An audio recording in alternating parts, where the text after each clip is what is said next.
great. How are you doing? Great. So for our listeners, this is Kevin Hardman, and we are at the Magna Museum today. And I found out that Kevin has quite a bit of knowledge about a particular subject here, and I would like him to share that with you. I'm a volunteer here at the Magna Museum. I work here on Tuesdays from 11 a.m. till 1 p.m. So I hope you come on down. One of my favorite exhibits is one that the Magna Mt Riders. And there's a lot of interesting things in my family history here with the Mt Riders. The actual rodeo grounds that Which one is existed it? This here. one right here? Which one? Yeah, Point part of the at it. background of the bleachers that sat there. It's no longer there. It actually was over on 8,000 West and up on about 3,700 South by the canal. But a lot of these pictures in here, they're pictures of some of the original founders. Lee Evans, I believe, was the first president of the Magna Mt Riders. My grandfather was also a member. He rode his stallion Chester in the Days of 47 parade there in Salt Lake, and also here in Magna, and led the parades, many parades, and carried the American flag. Oh my goodness. About how long ago do you think that was? Oh, that was probably back in the 70s. Okay, yeah, nice.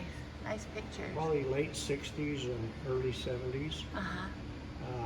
During that time, they had a reenactment of the Pony Express.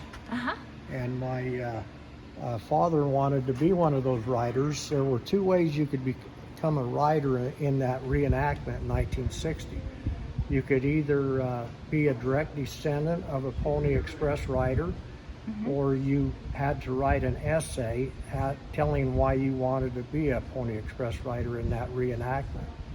And my dad wrote a letter, and he was selected out of many applications, and he was then given the opportunity to be a Pony Express rider in 1960.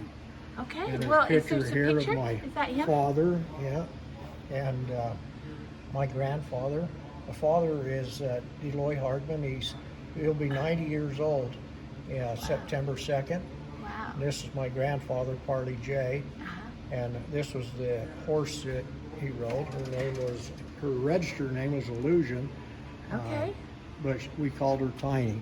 Tiny. And yeah, so Okay. he rolled her in that enactment. I believe I was 6 years old at the time, but still remember it.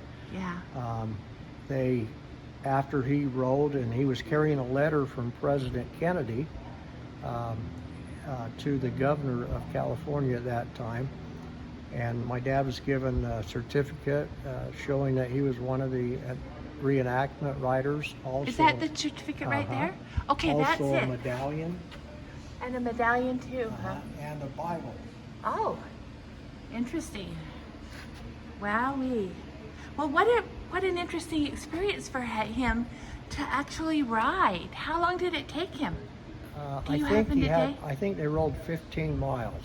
It was interesting because they were riding on asphalt. The horses had to be shod with rubber shoes so they could ride on the asphalt. Yeah, yeah. After his ride was over, I remember we took the horse back home, jumped back in the car, and drove up into Evanston, Wyoming, and caught the Pony Express riders there on the reenactment. There was a segment where they actually had a group of men that were dressed up like Native Americans that come down hooting and hollering down out chasing the Pony Express rider at that time.